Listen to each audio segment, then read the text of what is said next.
And we're back for one more video. I wasn't planning on making this video, but I really just have to do my series rating, some final thoughts, my best worst characters, best worst scene, best worst, blah, blah, blah, blah, blah. I'm getting into it right now, and I'm gonna try to keep this as quick as possible, and I'm curious if you agree or disagree. So first up, we're doing best and worst episode. Always bad news first, right? So let's start with the worst episode. For me, that was episode number 4, which is called The Pirates Are Coming. The reason I was disappointed in that is because they really changed the story with regards to how the cat pirates actually show up to back up Kuro. You can check my recap on that for my full thoughts. Yeah, and that whole episode, the thing that disappointed me the most, beyond the creepy horror house where they're just being hunted by Kuro, Captain Kuro, I really thought the fight between Zoro and Cham was just really lame. It just didn't seem... The choreography was kind of cool. I like that Butch and Cham are working together as a unit. That's the way they fight in the original story.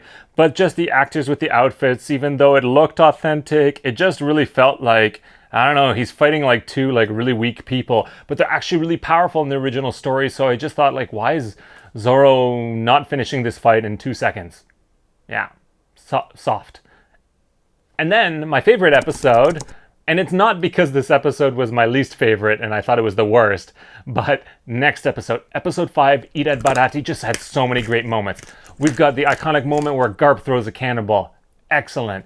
We have obviously the introduction of Sanji and Zeph. Those characters were perfect. We have the introduction of Mihawk. Great. So many amazing scenes in Eat at Baratie. Baratie itself looked fantastic. I have no complaints, but for me, that's my favorite episode. Do you agree or disagree? Next up is worst character and best character. Now, you won't be surprised by this if you've seen my breakdowns, but worst character, it has to be Morgan, Axe Hand Morgan. He just looked bad. He was too small. I told you from the beginning, they should have got a bodybuilder. The same as they probably should have done with Arlong, but yeah, just get a bodybuilder. It would have been much more impressive, much scarier. So I was very disappointed with Axe Hand Morgan. Didn't strike fear into anyone's heart. Totally off character. Best character.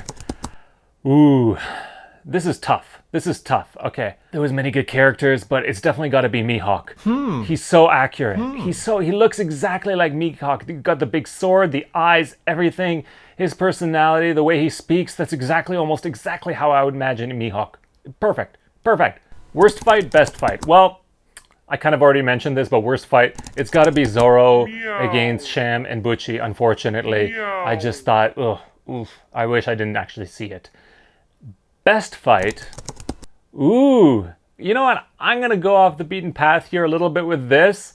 Unfortunately, it was pretty short, but for me, best fight was actually Mihawk when he fought Don Krieg. It was so short. Him slicing a ship in half, him taking out guys, that was so badass. I wish more of the fights in One Piece were actually like that. So yeah, it was short, but that was actually the best fight. Worst scene and best scene. Worst scene, for me, it has to be Nojiko spitting at Nami's feet. That just really didn't feel like One Piece at all.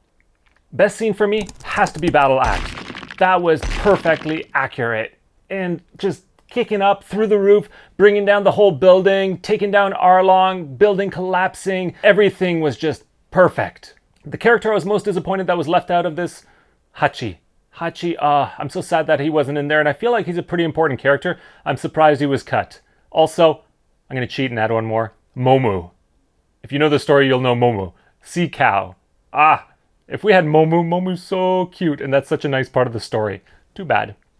If I had any wishes for Season 2, it would be less Garp, less Kobe. I like those characters, to be honest. They grew on me a little bit, but the amount of screen time that they got took away from our character development for the main Straw Hat Pirates. So less of them. I think we're going to get less of them based on, who they showed us in the last scene. And one thing that has to be included in Season 2, it has to be included, and I'm going to freak out if it's not, and that's Laboon. If you haven't watched One Piece, that's not really a spoiler. Just don't Google it. But Laboon, it has to be there. What's it? Laboon. And one thing that has to be changed for each of our Straw Hat Pirates or improved moving into Season 2. Okay, number 1, Luffy has to be more childish. That's Luffy. Luffy's like a kid and naive, but that's Luffy. More childish. Zoro is probably the most accurate character out of the Straw Hat crew. he needs to be less calm. He needs to yell more. Zoro gets very angry, especially at Sanji. Zoro yells. I need to see that. Next up, Nami. Nami has to be more sassy. That's part of her character. She has to be more sassy. Usopp, you can probably guess this. He said, at the end of the episode, he says he wants to be a brave warrior of the sea. So, if he wants to be brave, it means right now he's a coward. He's not enough of a coward right now. I want to see more of that. For Sanji was a great character.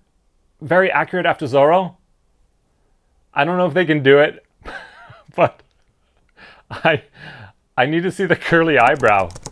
That's Sanji. He has a curly eyebrow. How is Zoro supposed to make fun of him if he doesn't have a curly eyebrow? He's gonna laugh about him being a cook all the time? Just give Sanji a curly eyebrow. That's all I want. Make him have like a cooking accident and it gets singed. And yeah, I don't know. Find some reason to give him just give Sanji a curly eyebrow. That's all I ask for. I don't care how. You can come up with a creative way to do it. Please. And finally, my rating. My rating out of 10 for this season. 7.5 out of 10. I was actually going to give it an 8. Many things they had to change. Iconic moments were left out, but One Piece is a big bite to take. It's a really big bite to take, and doing it, we have to give them credit. They did a good job. I'm picky, they did a good job. I was going to give them 8 though, but I think still Luffy's a little bit weak. Probably one of the weakest characters. Not the actor himself, but just because the monumental task that he has of recreating Monkey D. Luffy. Yeah, that's difficult for me. That's a little bit difficult for me. But 7.5 out of 10 is good. It's good. But honestly, yeah. We have to remember that this is a big corporate project. It's obviously done for money. Let's not sugarcoat it. Let's not be naive. Especially for Netflix. Netflix has One Piece, all these episodes, like 1,000 episodes up on Netflix. Imagine how many people are going to go back and rewatch all these episodes because they've seen the live action and they want to have their questions answered. Or it piqued their interest into One Piece. What was it, the last statistic I saw? One Piece live action is the #1 watched thing on Netflix in like over 84 countries. How crazy is that? But it shows, for business, smart decision. Get it on Netflix. So whatever they paid, hopefully they increase the budget. I wish they had more episodes, but maybe they had a budgetary issue. It would be nice though if we have more episodes for season 2. I don't know if it's actually going to happen, but regardless, yeah, we got to be critical. There's no excuses for them, and I think they did a good job for the most part, so I'm happy. Yep, 7.5 out of 10. Well, that's it for my final comments. Did you agree? Disagree? Let me know in the comments below. I appreciate any of your feedback. With regards to future anime reactions, I'm going to reserve that only for season 2 of the live action of One Piece. Even though I watch anime here in Japan, that's not what my channel is about. So if you want to see more reactions, you're going to have to wait until season 2 of the live action of One Piece. But for now, I've got lots of great travel content, Japanese eating, anything cultural, guides. It's all coming up right here on No Frontiers. So subscribe and stick around, and I'll see you very soon.